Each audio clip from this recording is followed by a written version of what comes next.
Hola. A Maquiavelo se le considera uno de los grandes creadores del pensamiento político moderno.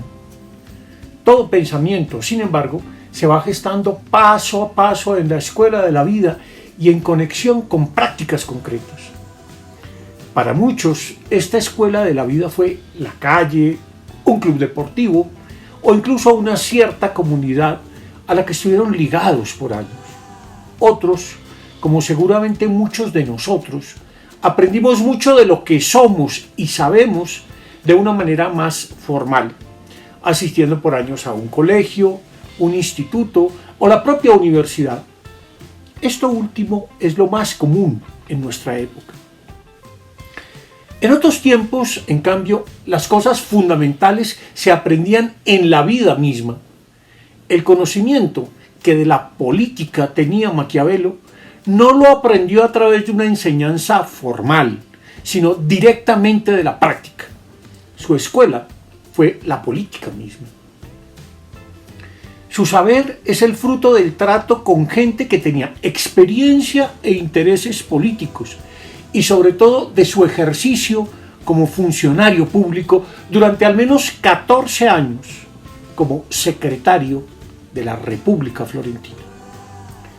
Su teoría política no es, en este sentido, más que la sistematización que hizo de su práctica política, de su conocimiento de los secretos del gobierno y de todo aquello que aprendió como secretario. Pero, ¿cómo llegó allí? ¿Cómo se constituyó su saber político?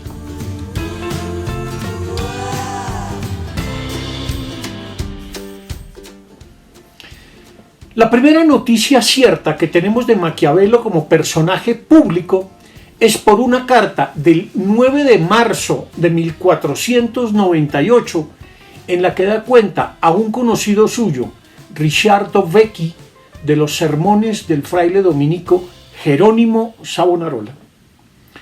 Con el tiempo se han descubierto escritos anteriores, 2 poemas que escribió para Juliano de Médicis, el hijo de Lorenzo el Magnífico, entre 1492 y 1494, y una canción pastoral en 124 versos que debió ser escrita por la misma época. Pero estos son documentos privados, mientras que la carta sobre Savonarola es el primer documento público que de él conservamos. ¿Por qué es importante esta carta? Por aquella época había en Florencia 3 grandes facciones. La de los que apoyaban a Savonarola, los Piagnoni o Llorones, los defensores de un gobierno restringido de carácter más aristocrático, conocidos como los Arrabbiati o Furiosos, y desde luego los que seguían siendo partidarios de los Médicis, conocidos como los Paleschi, por las bolas que existían en el escudo de esta familia. Maquiavelo no era partidario de los Médicis, y menos aún de Savonarola. Era más bien un furioso o arrabbiato. Esto no quiere decir que se fuera directamente en su contra, pues no era prudente ni conveniente irse en contra de Savonarola, y menos cuando el fraile tenía aún un inmenso poder en la ciudad. Sin embargo, cuando habla de él, lo hace, si no con ironía y escepticismo, al menos con poco entusiasmo. A Maquiavelo no le convencen las ideas, ni le gusta el tono de Savonarola. Se necesitaba independencia de espíritu para no ser partidario del fraile en aquella época. De hecho, grandes hombres de Florencia lo fueron.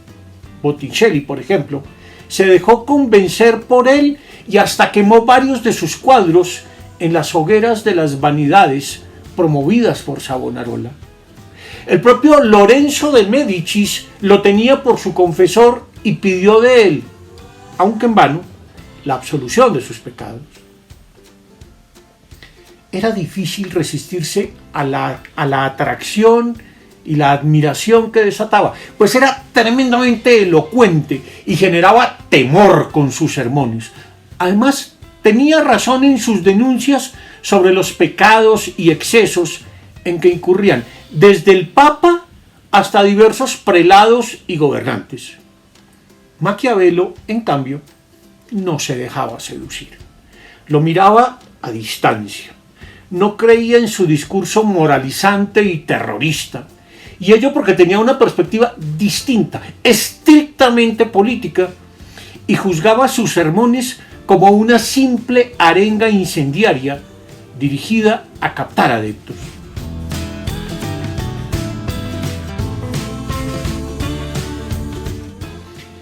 Dicha carta es un documento público.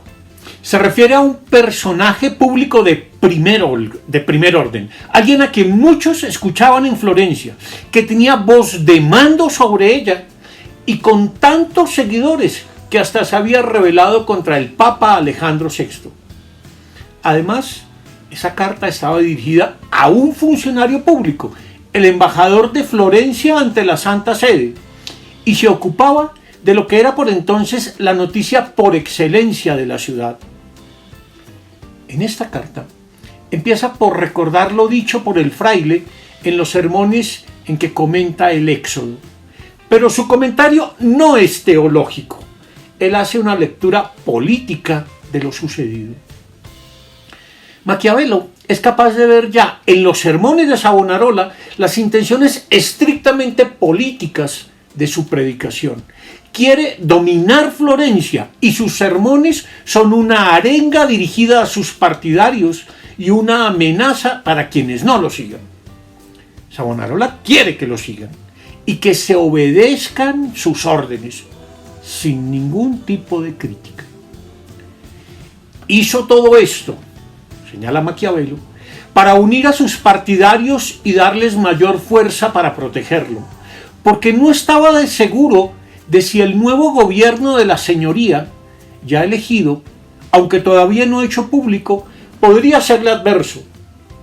Dudando de sus fuerzas y pensando que la nueva señoría no tendría reparos en perjudicarle, decidió arrastrar a numerosos ciudadanos en su caída y comenzó a predicar con grandes aspavientos y con razones eficacísimas para quien no las sopesase, mostrando que sus secuaces eran excelentes y perversos sus adversarios, tocando todos los puntos adecuados para debilitar a la facción adversaria y fortalecer la suya.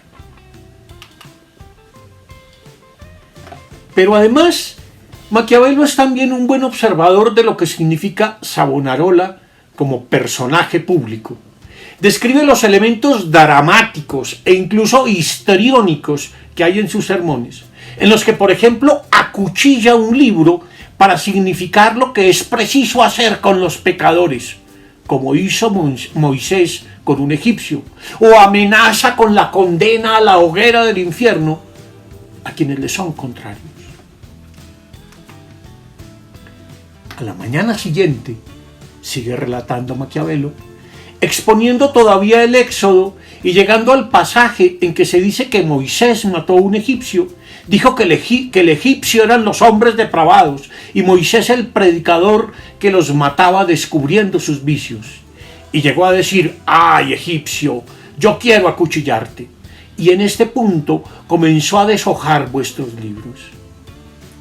Añadió después que deseaba infligir otra herida al egipcio, y una bien grande, porque Dios le había comunicado que había uno en Florencia que trataba de convertirse en tirano, y el tal tramaba y se las ingeniaba para alcanzar este fin, y que el deseo de expulsar al fraile, excomulgar al fraile, perseguir al fraile, no quería decir otra cosa, sino tratar de erigir un tirano.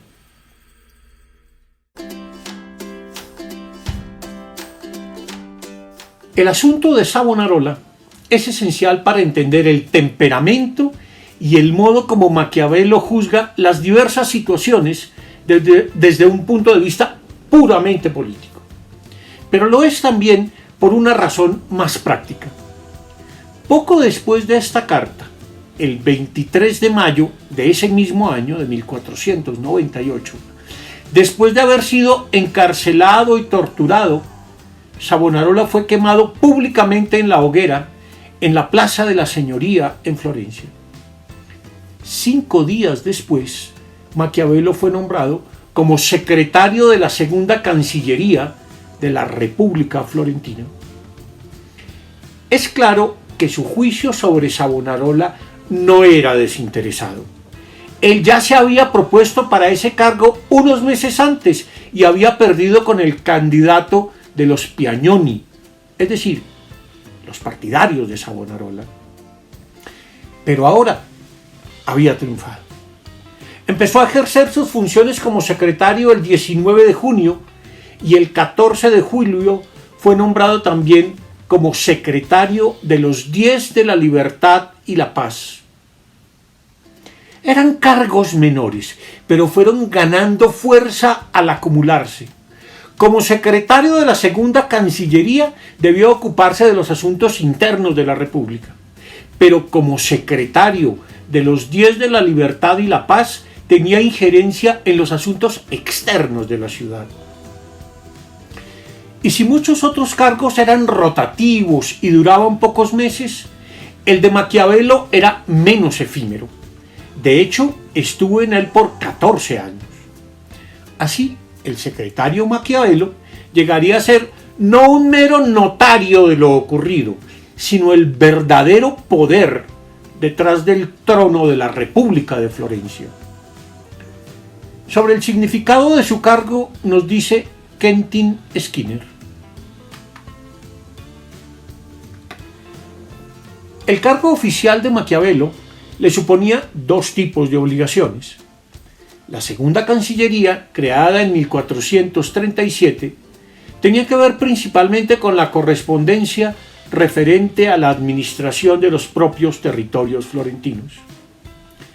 Pero como cabeza de esta sección, Maquiavelo pasaba también a ser uno de los 6 secretarios afectos al primer canciller, y en calidad de tal se le asignó la tarea adicional de servir a los 10 de la guerra, el comité responsable de las relaciones extranjeras y diplomáticas de la República.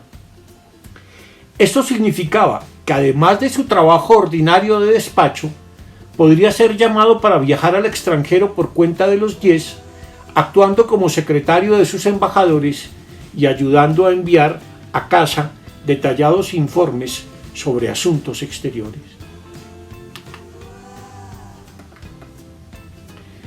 Si buscáramos semejanzas para el cargo de Maquiavelo como secretario, podríamos decir que incluía al mismo tiempo funciones correspondientes a un ministerio del Interior.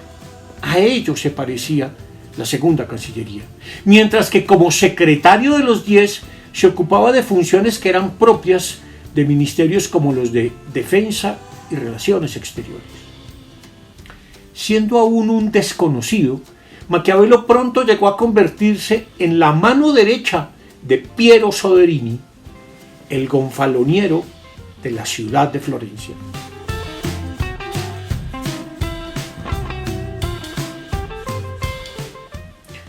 Una de las ventajas que le ofrecía a Maquiavelo su condición de secretario era que podía entrar en contacto directo como representante de su patria, de Florencia, con personajes muy destacados de la época. Veremos algunos de los personajes con los que se encontró cara a cara y tuvo que negociar a lo largo de su carrera como secretario. Voy a empezar por uno de ellos, a veces ignorado y del que Maquiavelo, tal vez a causa de su machismo, poco nos dice. Una mujer muy particular, bella, inteligente y aguerrida, Catalina Sforza.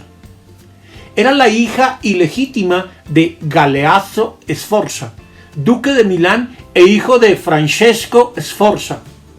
A pesar de ello, se había criado como una más de la familia Sforza. Era una mujer autónoma y decidida y con una educación refinada, que se casó en varias ocasiones. La primera de ellas con Girolamo Riario, un sobrino del Papa Sixto IV. Pero en realidad todos lo sabían, la que mandaba era Catalina. Ella en persona solía ir al frente de sus tropas y cabalgaba largas jornadas sin importar que estuviera embarazada. Para ese año de 1499, en que tuvo lugar el encuentro con Maquiavelo, ella era la condesa de Imola y Forlì, uno de esos pequeños estados italianos que aún luchaban por su independencia en contra de las grandes ciudades-estado italianas, como la propia Florencia. No era fácil negociar con Catalina Sforza.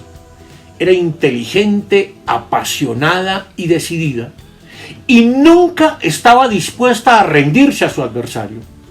Se enfrentó duramente al Papa Alejandro VI y a su hijo César Borgia, porque habría de temer a un joven de apenas 30 años, como era entonces el secretario de Florencia.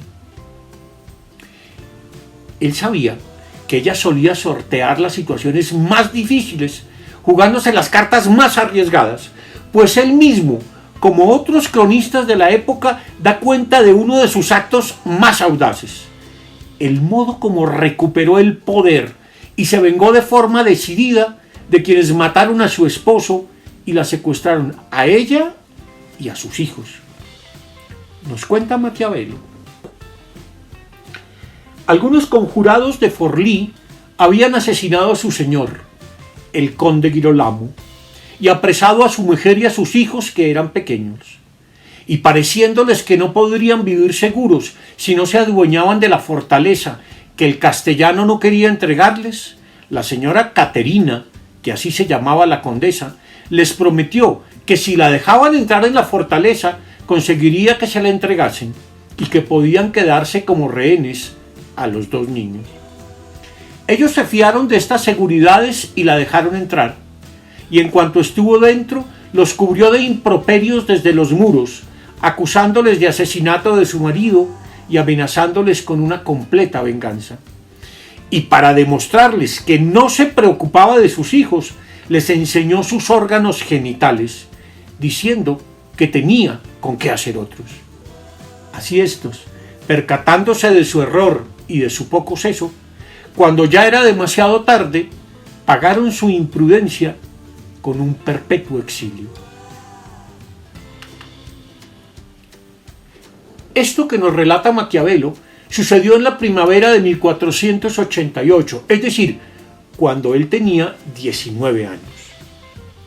Las negociaciones de Maquiavelo con Catalina o Caterina Sforza fueron poco exitosas, pero fueron una de las primeras lecciones y uno de los más importantes ejemplos de lo que implica el arte del Estado.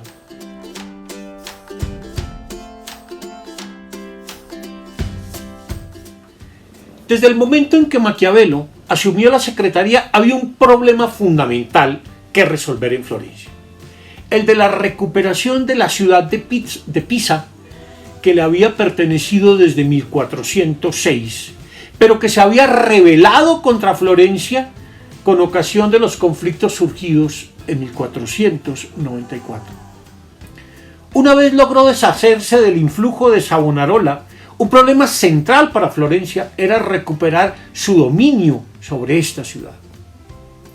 Para lograrlo, la República contrató a un importante condottiero de la época, Paolo Vitelli, al que le encargó la misión de recuperar Pisa. Pero todo fue un tremendo fracaso. Vitelli, aunque tenía todas las condiciones y la oportunidad para tomarse Pisa, no lo hizo. Todo esto, además, dejaba muy mal parada a Florencia con su aliada Francia. Estamos pues ante un tremendo fracaso de la política florentina, y así lo hace saber Maquiavelo en lo que será su primer escrito político importante, su Análisis del problema de Pisa, de 1499. Es un texto corto de algo más de una página, que además está incompleto y que empieza con estas palabras: que recuperar Pisa es necesario si se quiere conservar la libertad. Puesto que nadie duda de ello, no me parece necesario mostrarlo con razones distintas de las que por vosotros mismos entendéis. Examinaré únicamente los medios que conducen o que pueden conducir a este objetivo, los cuales me parecen ser o la fuerza o el amor.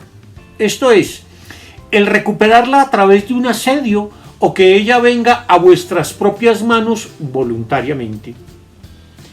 Y como esta vía última sería más segura y por tanto más deseable, examinaremos si es factible o no.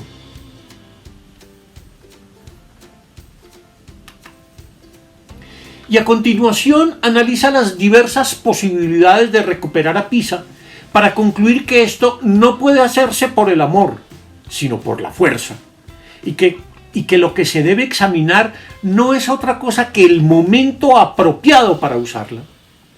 En este manuscrito incompleto de algo más de una página ya se destacan varias cosas muy propias del pensamiento y el estilo de Maquiavelo. 1. Al hablar de conservar la libertad, no se refiere desde luego a la libertad de los de Pisa, sino a la de Florencia. Esto es, a su fortalecimiento como Estado tras la expulsión de los Médicis y la superación del caos generado por Savonarola. 2. Cabe destacar que este no es todavía un texto teórico. Se limita a analizar las posibilidades que tiene Florencia de recuperar a Pisa, pero sin recurrir a máximas o principios generales, sino solo al examen de circunstancias concretas. 3. A pesar de ello, ya percibimos aquí un modo de argumentar y un estilo de escritura muy propios de Maquiavelo. El recurso a disyuntivas, por ejemplo.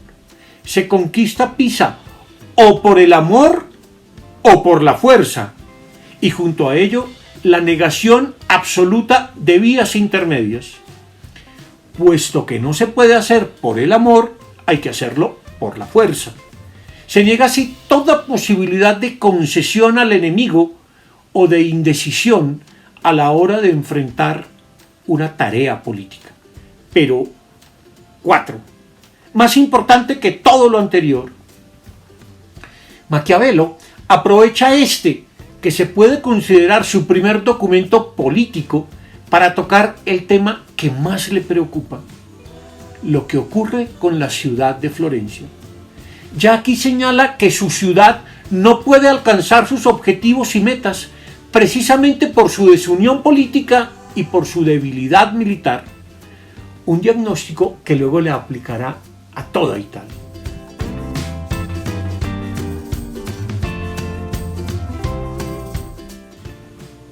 Sin duda, la misión más importante que hubo de enfrentar Maquiavelo en su época como secretario fueron sus varias legaciones ante César Borgia, el hijo del Papa Alejandro VI y capitán general de los ejércitos pontificios, primero duque de Valentinois y ahora también duque de la Romaña, por obra y gracia del poder de su padre.